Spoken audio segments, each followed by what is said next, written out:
akan menjelaskan tentang Cicero.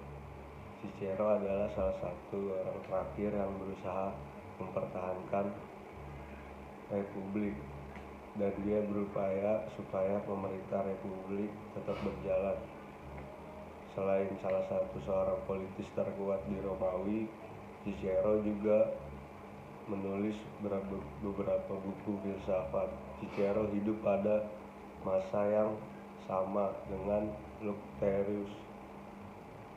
Tidak lama setelah Romawi menaklukkan Yunani, dan kedua membaca filsafat Yunani dan menerjemahkan ke dalam bahasa Latin, dibaca oleh orang Romawi lainnya. Dalam prosesnya, mereka juga memasukkan gagasan mereka sendiri. Lucretius mengikuti aliran Epikurean, sedangkan Cicero mengikuti filsafat Stoik. Cicero ikut memberikan ide sendiri dalam Stoik. Dalam tugas dia adalah sebagai seorang filsuf pertama yang mengeluarkan gagasan setiap orang memiliki tugas moral yang memberikan keadilan bagi semua orang. Pertama yang semua orang manusia, tidak peduli apakah mereka orang Romawi atau bukan, dan tidak peduli apa yang sedang terjadi. Gagasan penting Cicero adalah bahwa setiap orang memiliki hak karena mereka manusia. Zeno lahir di Siprus pada tahun 336 sebelum Masehi dan wafat di Athena pada tahun 265 sebelum Masehi.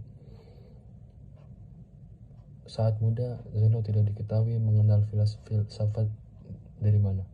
Ada salah satu riwayat mengatakan ia mengambil gulungan Xenophon Memorabilia yang berisi dialog Socrates yang ditulis oleh Xenophon. Karena hal tersebut, ia langsung mendalami filsafat karena terpaku oleh pemikiran Socrates. Zeno termasuk ke dalam filosof pasca Aristoteles dan mendalami etika pemikiran di Helenistik. Zeno memulai studi filsafatnya dari Crates of Thebes, yang merupakan salah satu filosof aliran sinis termasyhur di Athena pada saat itu.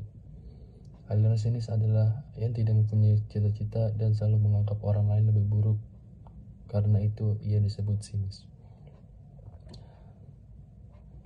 Setelah bertahun-tahun menuntut ilmu, akhirnya Zeno mendirikan sebuah sekolah. Ia mendirikan sekolah yang diberi nama Stoich pada tahun 300 sebelum Masehi. Zeno mempunyai pemikiran tentang kehidupan sebagian rakyat Athena yang menderita karena mereka menginginkan apa yang tidak mereka miliki atau takut kehilangan apa yang mereka cintai, mengejar kesenangan dengan memperoleh kesenangan dan mempertahankan apa yang sudah diperoleh. Keyakinan ini adalah apa yang membuat sekolah Taba begitu populer kepada orang-orang Yunani saat itu dan kemudian orang-orang Romawi. Zeno mempunyai pemikiran lain tentang perbedaan manusia dengan hewan, yaitu hewan mengejar kesenangan karena mereka dikendalikan oleh naluri yang mendorong mereka untuk terdorong, tetapi manusia karena mereka telah diberi alasan harus diatur oleh pemikiran nasional dan hidup secara wajar. Mengejar kesenangan sebagai makna hidup dan berpikir bahwa seseorang dengan baik berarti menjadi tidak lebih baik dari binatang. Ketika dia belajar di bawah Crates of Thebes, Zeno menulis Republiknya yang merupakan visi yang sangat berbeda dari sosiety sempurna dari negara-negara kota ideal seperti yang dibayangkan oleh Plato dalam karyanya dengan nama yang sama. Tidak ada hukum yang diperlukan karena tidak ada kejahatan, dan karena kebutuhan semua orang diurus dengan cara yang sama seperti hewan di alam. Tidak ada keserakahan atau kebencian dalam bentuk apapun. Kita mengatur semua hal dan semua orang yang tinggal di kosmopolis ini mengerti bahwa mereka memiliki apa yang mereka butuhkan dan diinginkan, itu tidak lebih. Lucretius adalah salah satu orang Romawi pertama yang menulis filsafat. Pada masa akhir Republik Romawi, tidak banyak yang diketahui mengenai kehidupannya. Namun, dia diketahui merupakan orang Romawi yang terdidik dan berasal dari keluarga kaya. Pada suatu saat, Lucretius tertarik pada filsafat Epikurean. Seperti pendukung Epikurean lainnya, Lucretius percaya bahwa bahkan jika para dewa menciptakan dunia, hal-hal alami di dunia, siang dan malam, cuaca, gerhana, kelahiran, terjadi secara alami dan tidak diatur oleh para dewa. Kematian dalam pemikiran Lucretius hanyalah akhir dari kesadaran. Dia sama sekali tidak percaya adanya kehidupan setelah mati.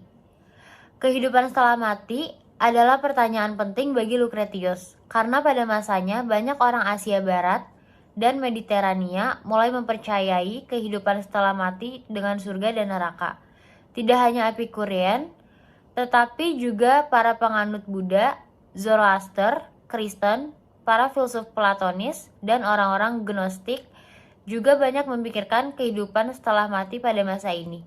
Lucretius juga percaya bahwa segalanya terbuat dari partikel kecil yang disebut atom, yang saling bergabung dengan cara-cara berbeda untuk membentuk bermacam-macam benda. Epicurus. Ajaran Epicurus atau Epikureanisme adalah seorang filsuf Yunani kuno pada tahun 341 sampai 270 sebelum Masehi. Lahir di Pulau Samos, pemikirannya dipengaruhi oleh Demokritos, Aristoteles dan filsuf-filsuf sinisme. Ia memiliki 300 karya. Tujuan filsafat bagi Epicurus adalah ataraksia atau ketidaktakutan, kegelisahan atau kecemasan, aponia atau ketiadasakitan, dan menjalin persahabatan. Dia berpendapat sumber penderitaan terbesar manusia adalah ketakutan akan kematian. Manusia cenderung membayangkan sakit dan mengerikannya kematian. Baginya itu adalah kecemasan yang tidak perlu, bukan hal yang mesti ditakutkan. Baginya kematian merupakan akhir bagi tubuh dan juga jiwa. Ia meyakini adanya dewa-dewa, tapi menurutnya mereka tak mencampuri urusan manusia, tidak mengazab atau mengkaruniai manusia karena tindakannya. Namun manusia tetap harus berbuat dan berlaku baik pada sesama, karena perbuatan jahat justru akan memicu rasa bersalah pada sesama, karena bersalah itu akan membuat tercapainya atraksia. Dan sebagaimana empirisme Aristoteles, Epicurus meyakini bahwa ini adalah sumber pengetahuan yang bisa dipercaya di dunia ini.